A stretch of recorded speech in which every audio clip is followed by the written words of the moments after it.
Hello. आज एक दूसरा टॉपिक, यदि अभी ए बराबर A zero zero B zero zero zero zero question से आपका प्रश्नावली का सिद्ध कीजिए कि ए का घात m बराबर ए का घात m जीरो जीरो बी का घात m जीरो जीरो सी का घात कितना m। तो अब हमको इसको गणितीय आगमन सिद्धांत से क्या करना है, प्रूव करना है। बोलेगा तो सिद्ध तो करना है, पर ऐसा नहीं बोलेगा। तो इसके लिए हम लोग क्या करते हैं, देखिए है ना, आपको यहाँ पे क्या है कि दिया है ना, कि a बराबर इतना दिया है ना, या फिर आप इस चीज को उल्टा भी सिद्ध कर सकते हैं, है ना। चूंकि a का घात m बराबर कितना होगा, a का घात कितना m जीरो, है ना, जीरो b का घात m और जीरो, है ना, और जीरो जीरो c का घात कितना m। अब यहाँ पे यदि क्या हो जाएगा, आपका क्या होगा, m बराबर कितना हो 1 के लिए, तो m बराबर 1 के लिए यहां से क्या बोल सकते हैं, a बराबर यहाँ पे हो जाएगा, है ना। a बराबर क्या होगा, 1 का घात 1 जीरो जीरो जीरो बी का घात 1 जीरो जीरो जीरो सी का घात 1। मतलब यहाँ पे देखिए हम लोग क्या बोल सकते हैं, देखिए ये दिया है, ये सिद्ध करना है, लेकिन गणितीय आगमन सिद्धांत से मैं इसको मान लेता हूं और इसको ऐसा सिद्ध करना है, ऐसा मान लेंगे। तो ये एक्चुअली क्या होता है, गणितीय आगमन में 1 के लिए सिद्ध करते हैं, 2 के लिए सिद्ध करते हैं, फिर सभी मानों के लिए क्या करते हैं, सत्य साबित करते हैं। अतः हम लोग बोल सकते हैं कि आपका m बराबर 1 के लिए, है ना, m बराबर 1 के लिए जो दिया गया कथन होगा, दिया गया कथन, वो दिया गया कथन क्या होगा, सत्य होगा। अब यहां से हम लोग क्या होगा, दूसरा करते हैं कि जब n बराबर कितना हो 2, तो n बराबर 2, तो यहाँ पे क्या हो जाएगा, जाहिर सी बात है a का घात 2 हो जाएगा। अब देखिए a का घात 2 बराबर कितना, 1 गुणा a मैं करूंगा, और a गुणा a करूंगा तो देखिए यहाँ पे सिद्ध होना चाहिए a zero zero b zero zero zero कितना c। अब मैं इसको गुणा फिर से करूंगा, a zero zero zero b zero और जीरो जीरो कितना c, इन दोनों को गुणा कर देता हूं। तो यहाँ पे a स्क्वायर का वैल्यू आपको मिलेगा, है ना। a स्क्वायर का वैल्यू कैसे मिलेगा, ऐसे मिलेगा, देखिए ये गुणा करेंगे a स्क्वायर प्लस जीरो, है ना, इसको जब गुणा करेंगे प्लस a गुणा जीरो जीरो जीरो गुणा b जीरो जीरो गुणा जीरो से, फिर यहाँ पे ये जीरो जीरो जीरो और आपका क्या होगा, जीरो हो जाएगा। ऐसा करके दूसरे को गुणा करेंगे तो क्या हो जाएगा, जीरो गुणा a zero zero zero zero, फिर यहाँ से जीरो और b स्क्वायर प्लस जीरो, फिर इसमें भी आपका उसको आपको करने की आवश्यकता है ही नहीं, और ये भी जीरो जीरो जीरो, आपका जीरो जीरो जीरो ये होगा, और लास्ट को जब मैं गुणा करूंगा तो जीरो जीरो सी स्क्वायर यहाँ आएगा। जाहिर सी बात है कि a स्क्वायर बराबर कितना आया, देखिए a square zero zero zero b square zero और यहाँ पे जीरो जीरो c स्क्वायर। अतः हम लोग बोलेंगे, अतः m बराबर क्या हो जाएगा 2 के लिए, है ना, m बराबर 2 के लिए, ठीक है।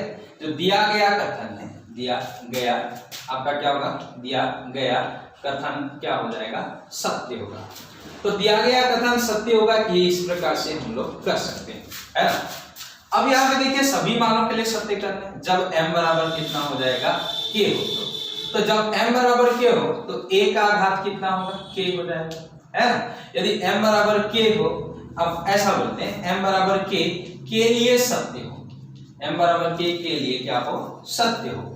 तो m बराबर k के लिए सत्य हो, ये मान लेते हैं, देखिए है ना, यहाँ पे मान लिया जाता है, माना जब n बराबर 1 के लिए सत्य हो तो ये कैसा सिस्टम आएगा, a का घात k zero zero zero b का घात k जीरो और जीरो जीरो कितना हो जाएगा, c का घात कितना हो जाएगा k।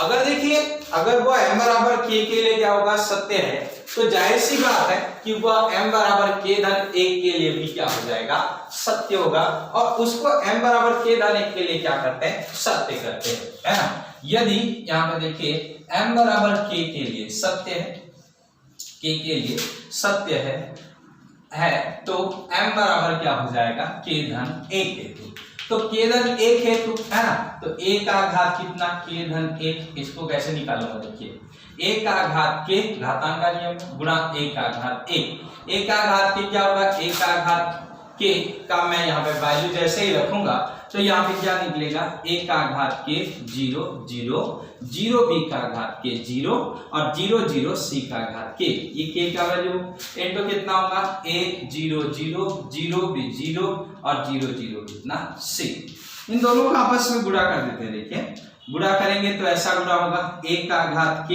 गुणा 1, फिर 0 0 यहाँ पे आ जाएगा, सब में ऐसा आएगा, ये 0 धन 0 धन 0, फिर 0 धन 0 धन 0। वैसे सिस्टम आप लोग पहले भी कर चुके हैं। इसमें भी आपका 0 धन 0 धन 0 आप गुणा करके देखिए, ये 0 और b गुणा b का घात k ऐसा होगा, है ना, और धन 0, ये भी 0 धन 0 धन 0।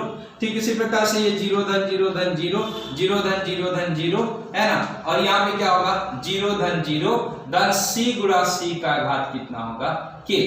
तो यहाँ पे आपका क्या हो जाएगा, देखिए a का घात k धन 1 0 0, 0 b का घात k धन 1 0 0 0 c का घात k धन कितना 1, ये हो गया। अतः हम लोग क्या कर सकते हैं, अतः आपका जो दिया गया मान होगा, दिया गया आपका क्या हो जाएगा मान m बराबर क्या हो जाएगा k धन 1 के लिए सत्य है ना। तो k धन 1 के लिए आपका क्या है, सत्य है ना। अतः हम लोग कह सकते हैं, है ना, अतः हम कह सकते हैं कि जो प्रश्न आपको दिया हुआ था कि वह a का घात m बराबर जो भी दिया है वह a का घात m 0 0 0 b का घात m 0 और 0 0 c का घात m होगा। इस प्रकार से इसको साबित करते हैं। तो इसको साबित करने के लिए 1 के लिए 2 के लिए यहाँ पे निकाले, फिर m बराबर आपका k के लिए मान लेते हैं और k धन 1 के लिए क्या करते हैं, उसको प्रूव करते हैं। तो इस प्रकार से गणितीय आगमन सिद्धांत से इसको हम लोग सरल कर सकते हैं। अब यहाँ आगे थोड़ा सा बढ़ते हैं, जिसको कि आपका परिवर्त आव्यूह कहा जाता है। परिवर्त आव्यूह मतलब इसको ट्रांसपोज मैट्रिक्स कहा जाता है। तो ट्रांसपोज मैट्रिक्स क्या चीज है, ध्यान दीजिएगा। देखिए हर एक आव्यूह होता है, इसमें पहली पंक्ति पहला स्तंभ, ये पहली पंक्ति दूसरा स्तंभ, पहली पंक्ति तीसरा स्तंभ, दूसरी पंक्ति पहला स्तंभ, दूसरी पंक्ति दूसरा स्तंभ, दूसरी पंक्ति तीसरा स्तंभ, तीसरी पंक्ति पहला स्तंभ, तीसरी पंक्ति दूसरा स्तंभ, तीसरी पंक्ति तीसरा स्तंभ। तो यहां से इसका परिवर्त निकालेंगे तो परिवर्त को a का डैश या फिर a का घात t फॉर ट्रांसपोज कहा जाता है। तो इसमें क्या हो जाता है, जो पंक्ति है वह आव्यूह बन जाती है, जो पंक्ति है स्तंभ बन जाती है, स्तंभ पंक्ति बन जाती है। मतलब a11 a12 देखिए उल्टा हो जाएगा, a13 a कितना होगा 21 a22 a23 ऐसा उल्टा। a आपका कितना हो जाएगा आपका 31 a23 और a कितना हो जाएगा a31 a32 a33 यहाँ होगा। तो परिवर्त का अर्थ यहाँ पे हुआ कि अगर मान लेते हैं यहाँ से a बराबर 1 2 3 4 है, तो इसमें a डैश या फिर इसको a का घात आप t निकालते हो, तो इसमें आपका क्या होगा ट्रांसपोज मैट्रिक्स होता है, और ट्रांसपोज मैट्रिक्स का 1 2 3 एंड कितना होगा 4 आपका क्या हो जाएगा, देखिए 1 और 2 ऐसा, ये उसका डैश हो जाता है। तो यहाँ से बहुत अलग अलग प्रकार के आपको क्या होगा मिलेंगे। आर्टिकल भी होता है कि अगर a plus B whole dash करेंगे तो यहाँ पे हो जाता है a डैश प्लस कितना होगा b डैश, अगर दोनों को जोड़ के डैश निकालोगे तो यहाँ पे हो जाएगा, है ना। तीसरा यहाँ पे अगर के a आपका होल कितना होगा डैश है, तो वो जो अक्षर है सामने आ जाता है के डैश हो जाता है। थर्ड नंबर हो जाएगा अगर मान लेते हैं किसी a के डैश का डैश निकालते हो तो वो क्या हो जाता है a यहाँ पे होगा, ये प्लस माइनस यहाँ पे रहेगा तो उल्टा भी यहाँ पे हो जाता है। ठीक उसी प्रकार से अगर a गुना b है होल डैश है तो यहाँ पे क्या होगा b डैश इनटू कितना होता है a डैश। ऐसे अलग अलग आर्टिकल आपके सामने मिलेंगे। तो अब यहाँ से हम लोग जैसे कोई एक क्वेश्चन लेके उसको हम लोग क्या करते हैं सॉल्व करते हैं परिवर्त में, है ना। जैसे मैं यहाँ पे बोलूं कि a बराबर 1 2 3 और 4 है ना, और b बराबर कितना है 4 5 6 और कितना 7 है। अब यहाँ से आपको टू प्रूव दैट, है ना, मान लेते हैं आपको क्या करना है प्रूव करना है, तो प्रूव करना है क्या a plus B whole dash बराबर कितना हो जाएगा आपका a dash plus b dash. अब देखिए यहाँ से जब a दिया है तो a का जब मैं डैश निकाल दूंगा, जैसे आप लोग यहाँ पे देख रहे हैं कि a बराबर है 1 2 3 4, अब जाहिर सी बात है a का डैश निकालूंगा तो यहाँ 1 2 3 और 4 ऐसा होगा।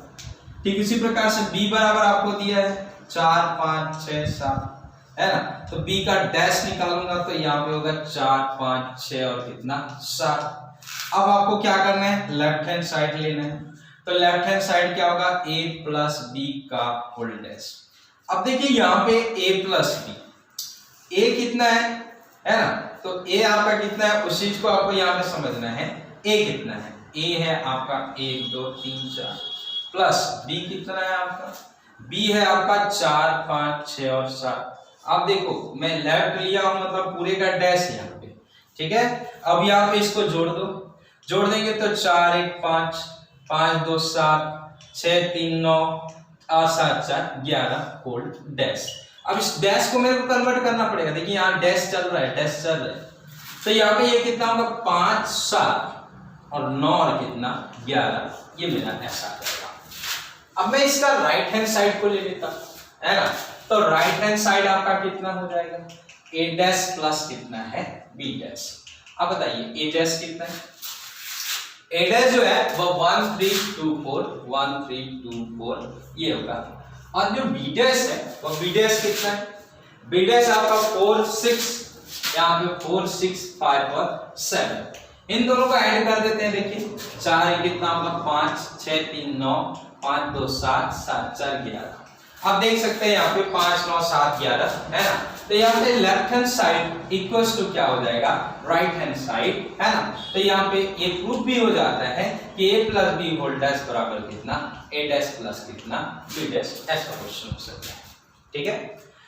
अब जैसे इसी चीज को आपको यहाँ पे ऐसा भी बोल देता है ना, कि अगर मान लेते हैं इसको गुणा के फॉर्म में, प्रश्न वही है ना, थॉट को थ्योरी को समझिए आप लोग है ना। अगर प्रूव करने के लिए आपको ये बोलता कि ए बी होल डैश बराबर आपका बी डैश इंटू ए डैश।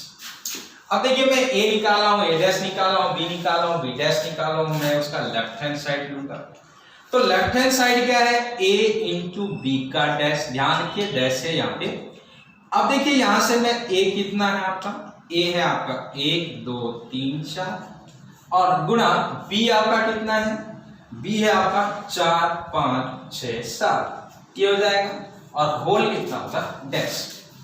अब यहां से लेफ्ट हैंड साइड में हम लोग इसको क्या करते हैं, गुणा कर देते हैं।